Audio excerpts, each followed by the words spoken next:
I'm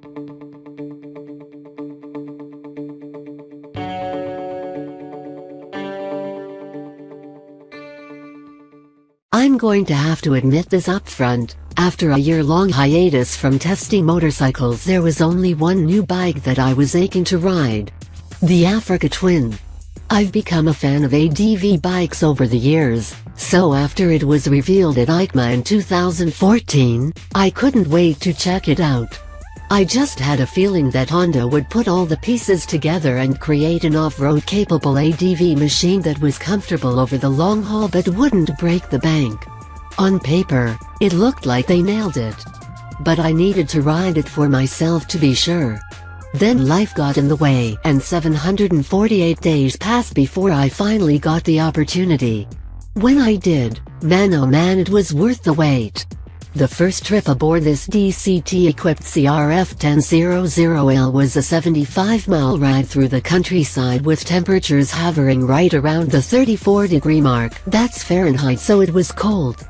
I thumbed the Twin to life with one of the many switches on the handlebar and spent the next several minutes clicking all the buttons while looking for the one that puts the bike in gear. I should have read the manual first.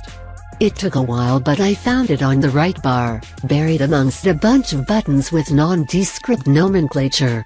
Once underway, the Africa Twin feels tall, thin, a bit lighter than I expected and softly sprung. Roll on the throttle and it pulls strong even though the DCT seems to shift earlier than I would like. It sounds good when you get it the revs up, despite having the eco-friendly stock exhaust. There's a load of buttons on both bars, so I didn't focus on that right away. But to get the most from this bike, you have to get familiar with them all.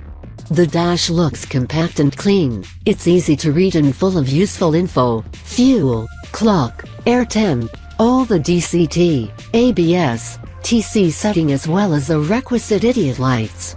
Wind protection is decent, too, and since it was biting cold, I was painfully aware of what areas were not sheltered from the elements. While my head, arms and neck were fairly safe, my shoulders and lower legs were exposed to the cold. I could not find my pant or jacket liners and was regretting it about 10 miles into the trip. The Africa Twin has good-looking brush guards that block most of the wind from hitting your hands directly, but eventually my fingers started to feel the effects of the cold, and since heated grips don't come standard, I just had to deal with it. The seat is a combination of firm padding and a good shape that holds you in place without being too wide at the seat tank junction. The tank is narrow, too, so the bike feels thin and comfortable when sitting down or standing up.